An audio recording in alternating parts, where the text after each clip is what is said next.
two civilizations, utterly dissimilar in character, serve as connecting links between Sumerian culture and classical civilization.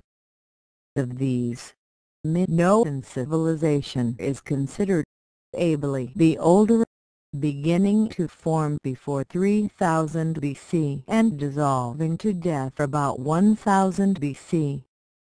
The younger, Canaanite civilization, followed along at least a millennium later, in the period 2200 BC 50 BC. The difference in character of the two is almost as great as could be, the younger one being violent and bloodthirsty, especially in its religious ceremonies, to a degree exceeded by no other society, except perhaps the Mesoamerican during the Aztec period, while Minoan society was gentle and peaceful, without temples or any known religious ceremonies. Chronologically, Minoan civilization should be discussed first, but logically it is better to reverse the order because of the close cultural relations between Minoan society and classical civilization to be discussed in the chapters to follow. Because of its exposed geographic position, at the crossroads between Egyptian, Mesopotamian, and Hittite civilizations and the frequent incursions of these powerful cultures into its core area, Canaanite society has the most distorted sequence of stages of any civilization we shall discuss. Of its importance there can be no doubt, since it contributes much to later peoples, including the alphabet and two great religions. But its basic unity as a single society is frequently missed because of emphasis placed on geographic areas, linguistic groupings, political units, or religious groups. The situation is further complicated by the fact that its universal empire Carthage was so distant as to justify to many students a completely isolated treatment from the core area, the Levant, whence it arose. The instrument of expansion of Canaanite society is also a source of difficulty because it is a type of economic organization so familiar to us that it is taken as a matter of course without the emphasis which is placed, for example, on Mesopotamian temple administration or the domination of Egyptian economic life by the pharaonic state. The Canaanite instrument of expansion seems to have been commercial capitalism. Thus it is similar to the instrument of expansion that gave our Western civilization its second age of expansion in 1440 to 1690. Capitalism might be defined, if we wish to be scientific, as a form of economic organization motivated by the pursuit of profit within a price structure. Thus defined, it should be evident that there can be more than one kind of capitalism and that any kind can perform as an instrument or perform with decreasing effectiveness by becoming institutionalized. When profits are pursued by geographic interchange of goods, so that commerce for profit becomes the central mechanism of the system, we usually call it commercial capitalism. In such a system goods are conveyed from areas where they are more common and therefore cheaper to areas where they are less common and therefore less cheap. This process leads to regional specialization and to division of labor, both in agricultural production and in handicrafts. Both of these, as well as the interlinking commercial groups, become specialized activities within a market nexus. It is extremely likely that Canaanite society developed commercial capitalism as its instrument of expansion because its core area, the Levant, was on the western approaches to the Syrian saddle at the point where these approaches shifted from waterborne to land transportation. This point was the juncture between the demand for raw materials, especially metals, created by the high standard of living of Mesopotamian civilization to the east and the sources of such raw materials, accessible by water, to the west. These created a powerful mutual attraction that could hardly fail to turn the incipient Canaanite society toward trading for profit. In fact, this attraction was operating even before the Canaanites settled on the western approaches to the Syrian saddle about 2200 BC.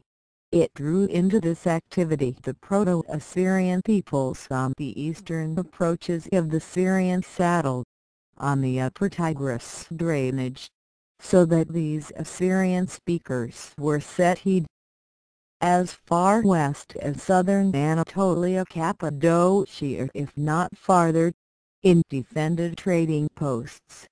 Even before 2200 BC, commercial capitalism, as an instrument of expansion, has powerful tendencies to become institutionalized, to the injury of continued economic advance.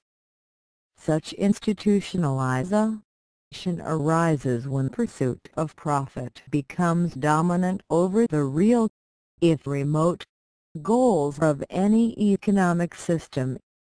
These real goals include high enjoyment of wealth, and can be they list into high production, high distribution, and high consumption of goods.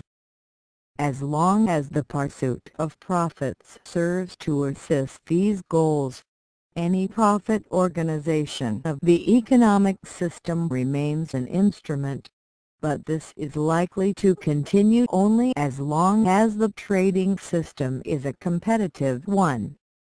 As long as the competitive aspect of the organization continues, each entrepreneur seeks to obtain a larger share of the total trade for himself, and invests his savings, as in ships, wharves, or warehouses, in order to do so. Such investment increases the total volume of trade, which, in turn, increases the total volume of production on one side, and the total volume of consumption on the other side. This increase in wealth has, eventually, an adverse effect on the volume of profits, since profits, meaning the surplus over the total of the costs of production and of distribution, require a scarcity system. Increase in volume, by making goods less scarce, reduces the margin by which retail selling prices exceed costs and thus, in general terms, jeopardizes profits. When this occurs, and the commercial traders are in the position to reduce their mutual competition, they seek to manage the market by reducing volume in order to raise profits. In this way, profits become dominant over wealth as an economic goal, to the jeopardy of volume and high living standards. Means have become ends, or, as we put it, an instrument has become an institution.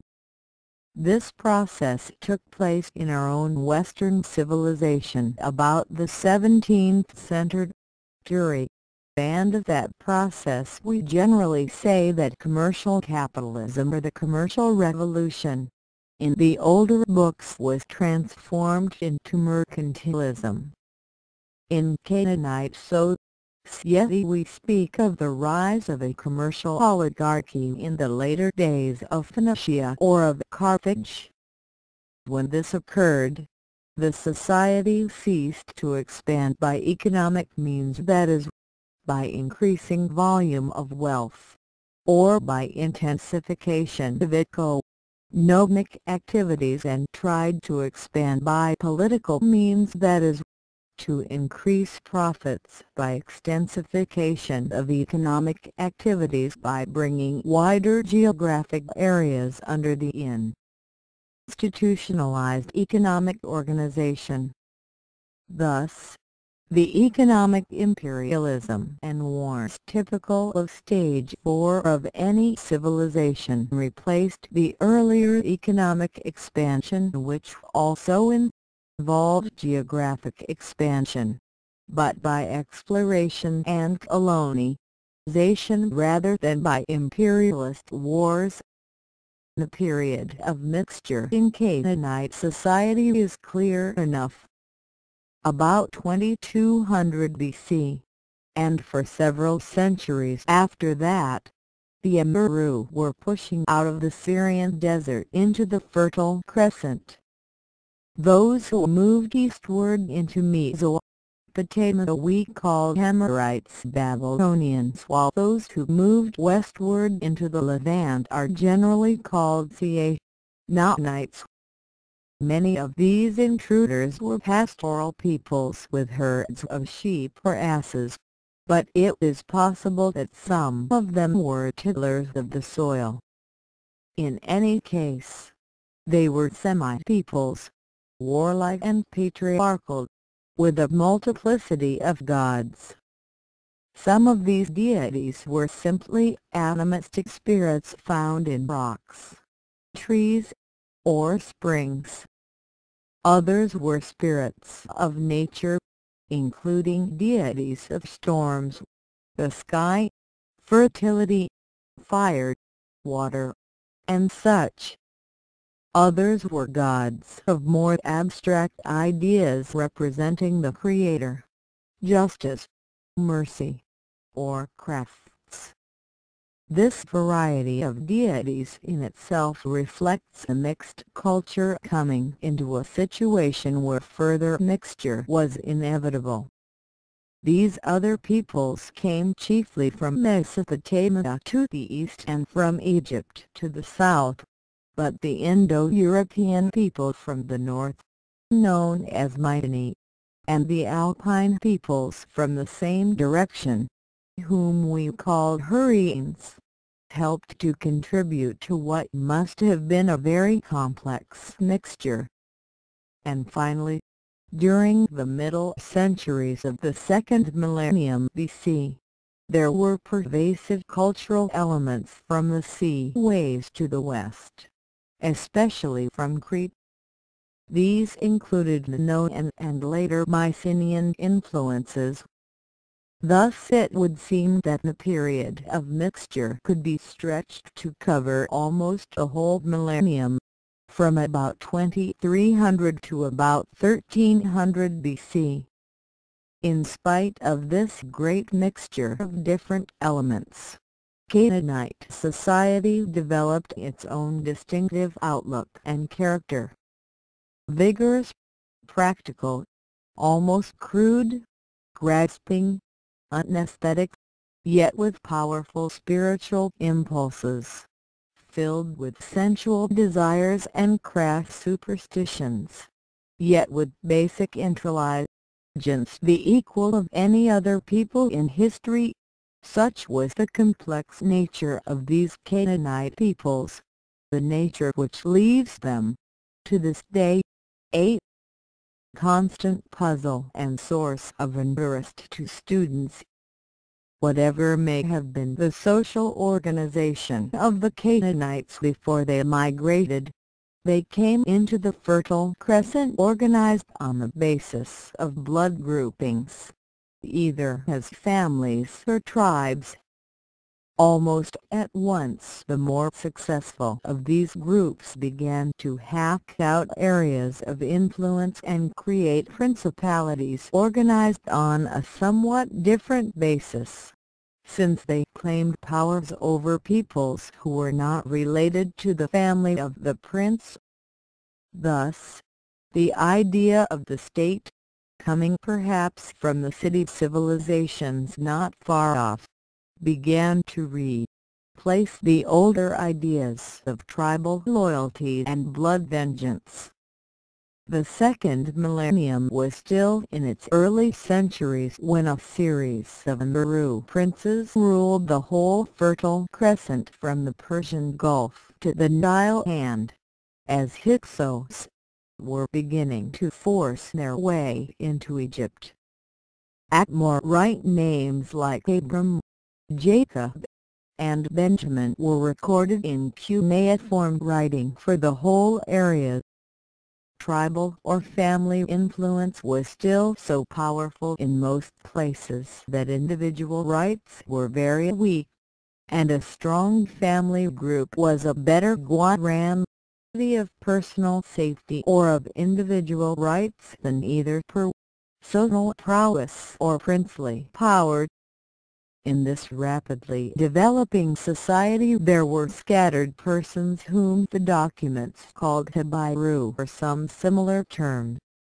They are recorded from Mesopotamia, Asia Minor, Egypt, and the Levant. The meaning of the term Habiru is disputed, but it seems to apply to persons whose social position did not provide them with the protection of blood relatives and of the threat of retaliatory feuding by their families. They were what Maitland called in the early Middle Ages in England, landless and kin-shattered men.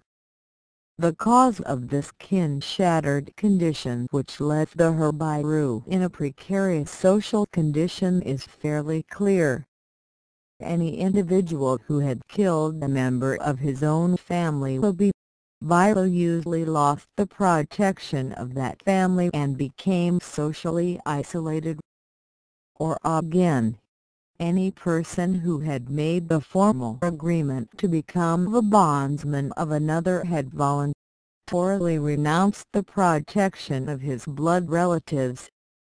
Similarly, men who bound themselves to fight for money could not expect their families to stand by prepared to avenge any injuries they might suffer in their combats.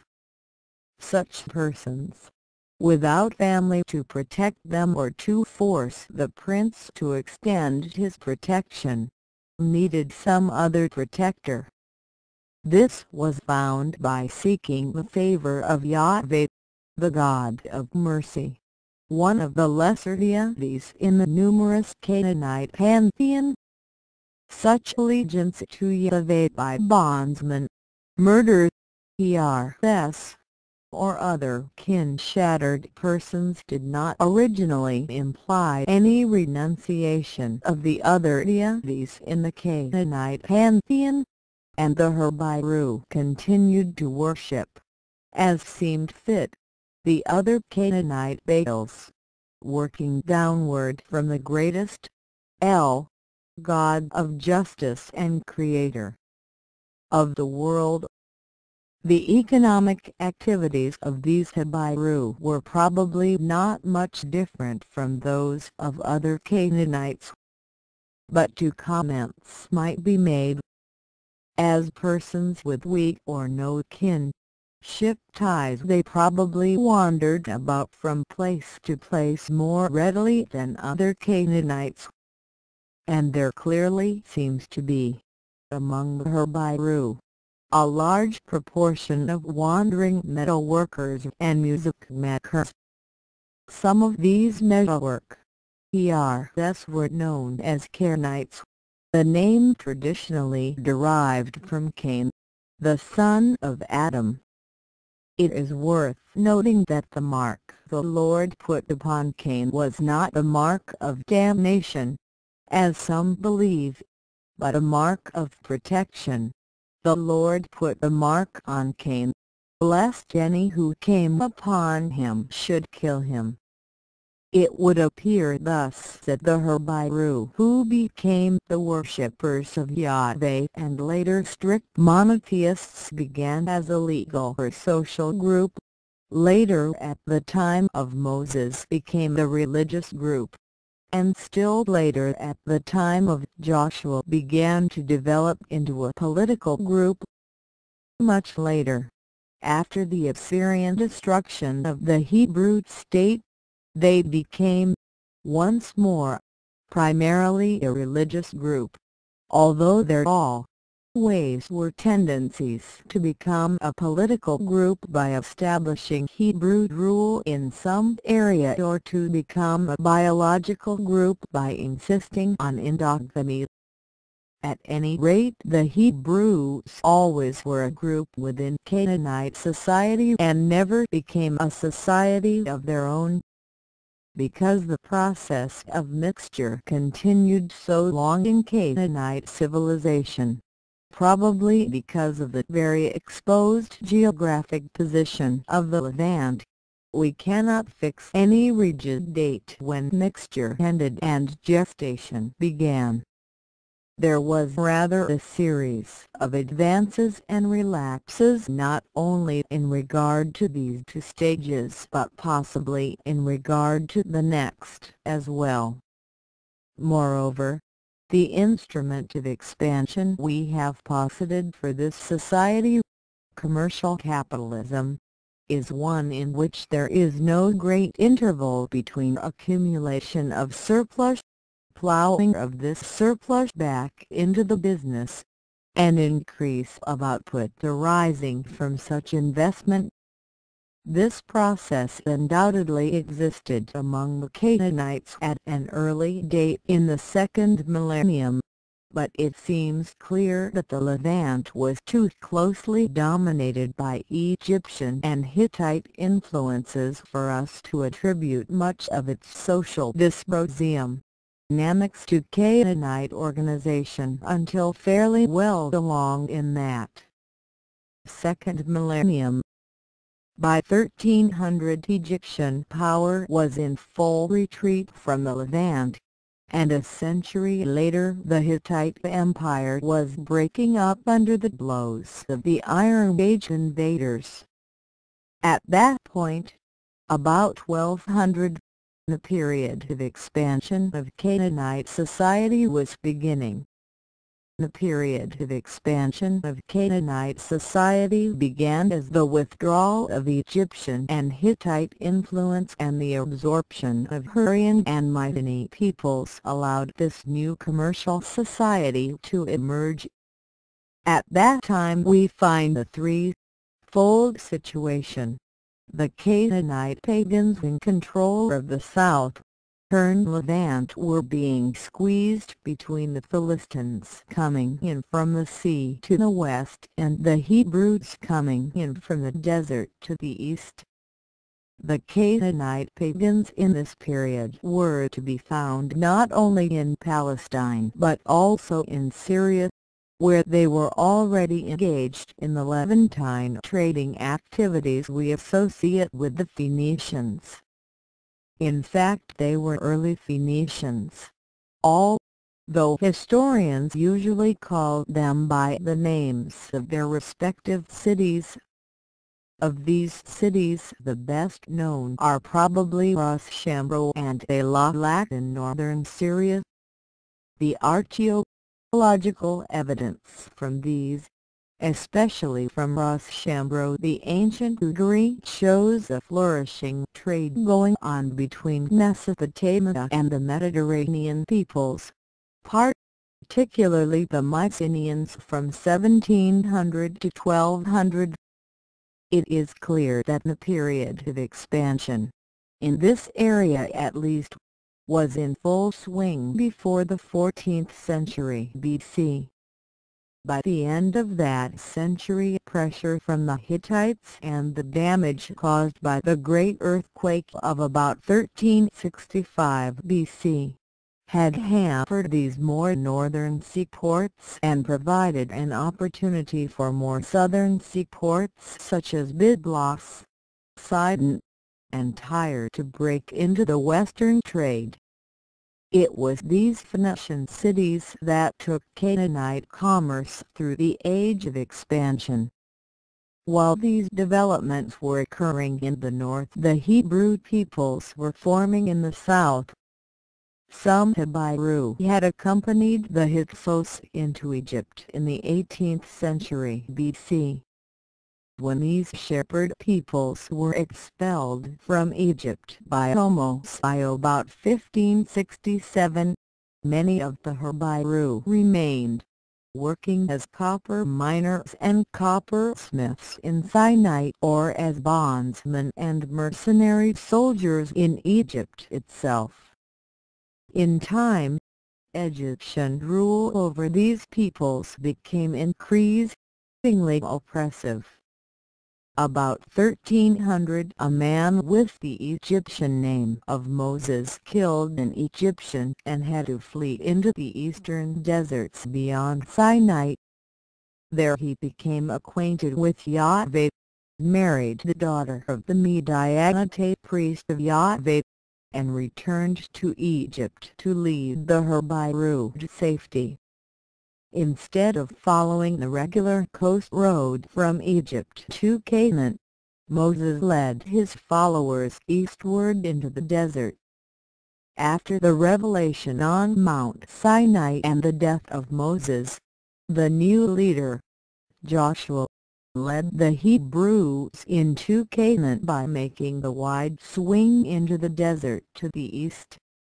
The invasion sacked the Canaanite city of Jericho, which guarded the approach road from the east about 1230 but were unable to cross the hills down into the western plains where the Canaanite warriors were still undefeated.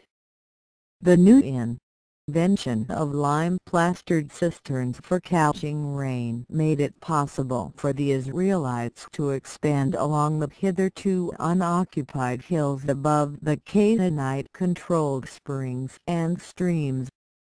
Eventually the Canaanites were absorbed between the Hebrew pressure from the eastern hills and the seaborne invasions of the Philistines from the west 1200 to 1000, but the basic character of Canaanite culture was not greatly changed. There was a good deal of mutual assimilation and agricultural resettlement, but the chief changes were the acquisition by the Hebrews of agriculture with iron tools and weapons. By 1000 BC the chief distinction between Hebrews and Canaanites was religious, the former slowly abandoning the old, bloodthirsty Canaanite gods in favor of a supreme God of mercy and justice as a result of Moses' covenant from Mount Sinai. Even this was a slow process, and for many centuries persons who called themselves Hebrews, including the well-known kings of Israel, lapsed into polytheistic acts. In Canaan the Hebrews built up two kingdoms in the interior of the country. Judah extended from the northern end of the Dead Sea at Jericho to the northern end of the Red Sea at the Gulf of Aqaba, and Israel extended from Jericho northward to Mount Hermon. Except for a short stretch from the latitude of Jericho north to Mount Carmel, the Hebrews did not control the Mediterranean Sea coast, the southern section remaining in the hands of the Philistines while the northern section Syria rested in the hands of the Canaanites Phoenicians. Under David and Solomon ca. 1010 to 930 the priestly democracy of the earlier Hebrews, known as the period of the Judges, was replaced by an autocratic, militaristic monarchy, patterned after other Oriental kingdoms, with a standing army, a governmental bureaucracy, and annual taxes. Israel and Judah were united into the Kingdom of Israel with its capital at Jerusalem. With the help of Canaanite artisans and architects, a great temple and palace were built at Jerusalem, and a stone stable capable of a como, dating over 400 horses was built at Megiddo. Although the Hebrews did not control the port cities of the Levant, they were able to finance this luxury by acting as middlemen in commercial relations between the Arabs of the Red Sea and the Canaanites of the Phoenician coast. Solomon built a great port city, Ezion-Geber, at the head of the Gulf of Aqaba, and made a profitable alliance with Hiram of Tyre in Phoenicia. The Sabaean Arabs of the Red Sea brought spices, myrrh, incense, gold, silver, ivory, apes, and peacocks from India and other areas. The Phoenicians, for their part, began to push westward by 1000 BC, and, within a couple of centuries, had colonies at Carthage, Sardinia, Malaga, and Cadiz, whence they brought copper, tin, and iron to their cities in the Levant. The overland route from Ezion-Geber to Phoenicia was controlled by Solomon, who added to the trade iron and copper from his extensive smelteries in the Jordan Valley and horses bred in his great stud farm at Megiddo. In this way the age of expansion of Canaanite civilization continued for about 5 or more centuries. It had the typical characteristics of such a period: increased production, growing population, geographic exploration and colonization, and increased knowledge. The increasing availability of iron weapons and the spread of a money economy undoubtedly helped to advance democracy in this period, although hardly enough to allow it to flourish. The Levant's exposed strategic position made any long-continued democracy unlikely. Nor is there much evidence for the existence of science. And finally, technological inventions, which are so often found in the age of expansion, were very rare. The one invention that must be emphasized is the alphabet, certainly one of the most significant in all of human history. This seems to have started in several forms, among a number of Amura groups, quite early in the growth of Canaanite society, possibly in its age of gestation. The original idea may well have been based on the 24 monosyllabic symbols in Egyptian hieroglyphics modified to fit the Canaanite tongue during the Hyksos period, or at least in the Sinai area. One of the chief services performed by the Canaanites was the re-establishment of law and order on the high seas after the turmoil of the Iron Age invasions and the movements of the peoples of the sea. This greatly increased Mediterranean trade and introduced certain Eastern factors into classical civilization during its period of mixture.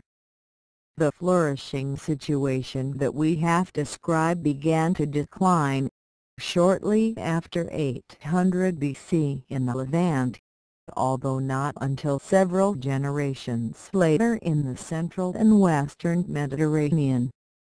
There was growing social unrest in Palestine, a renewed split between the two Hebrew kingdoms, democratic and puritanical agitations among certain religious leaders, generally inspired, it would seem, by those closer to the pastoral desert peoples.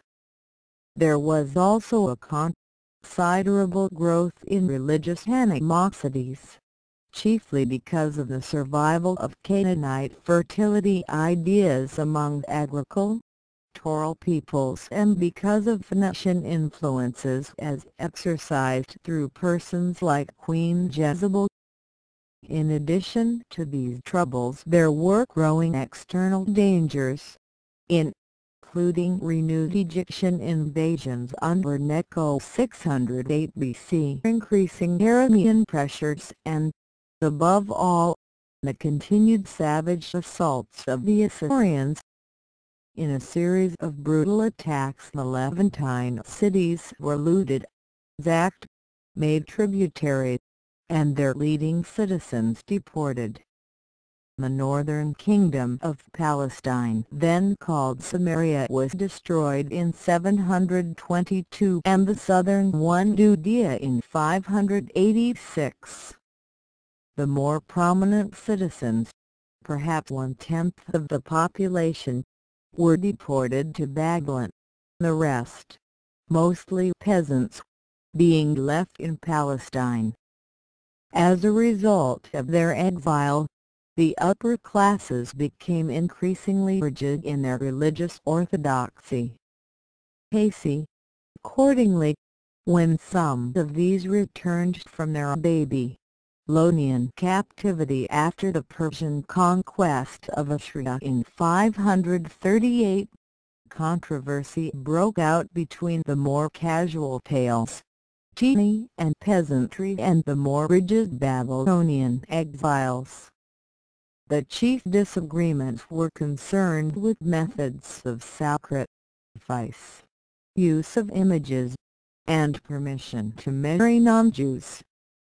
All of these things added to the conflicts in the core area of Canaanite society, until that society had been almost torn to pieces by 500 BC, although Tyre, situated on an island half a mile from the Levantine shore, continued to dominate the maritime commerce of the eastern Mediterranean until destroyed by Alexander the Great in 332 BC.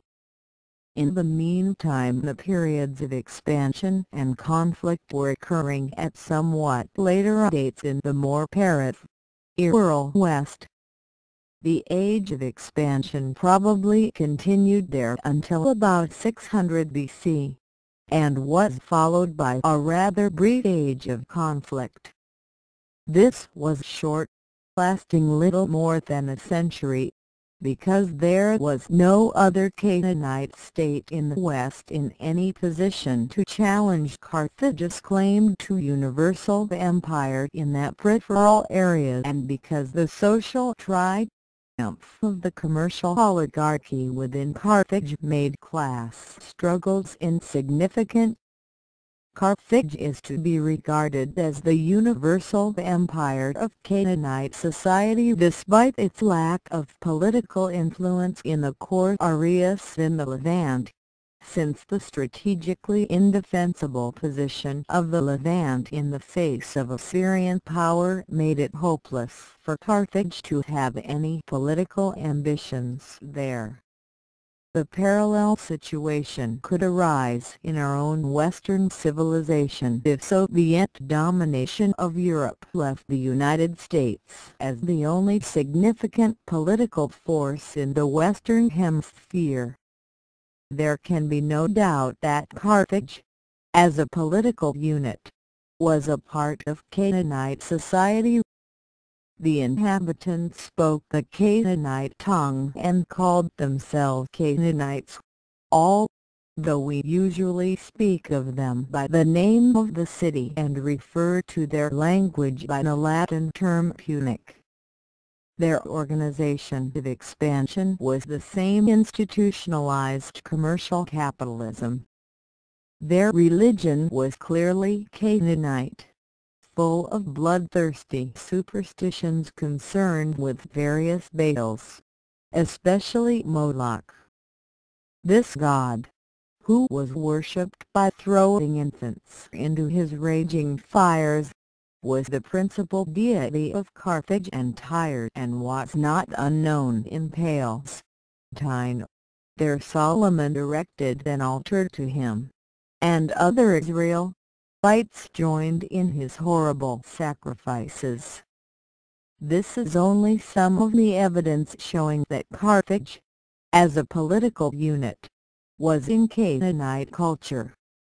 By 500 BC the period of decay was about to begin.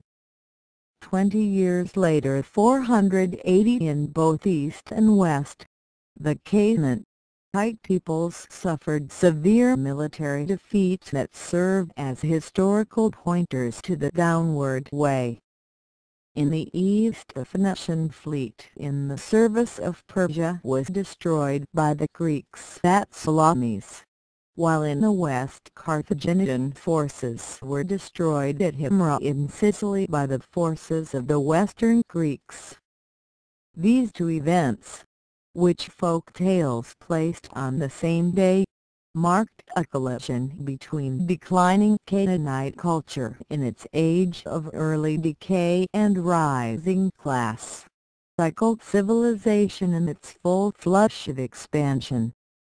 The final blow in this conflict did not fall until almost 4 centuries later. Canaanite culture slowly died in the east after Alexander destroyed Tyre in 332, and the same culture died more quickly in the west after Rome sacked Carthage in the Third Punic War 146 BC. By the time of Christ, only a few remnants of this strange distorted civilization still survived.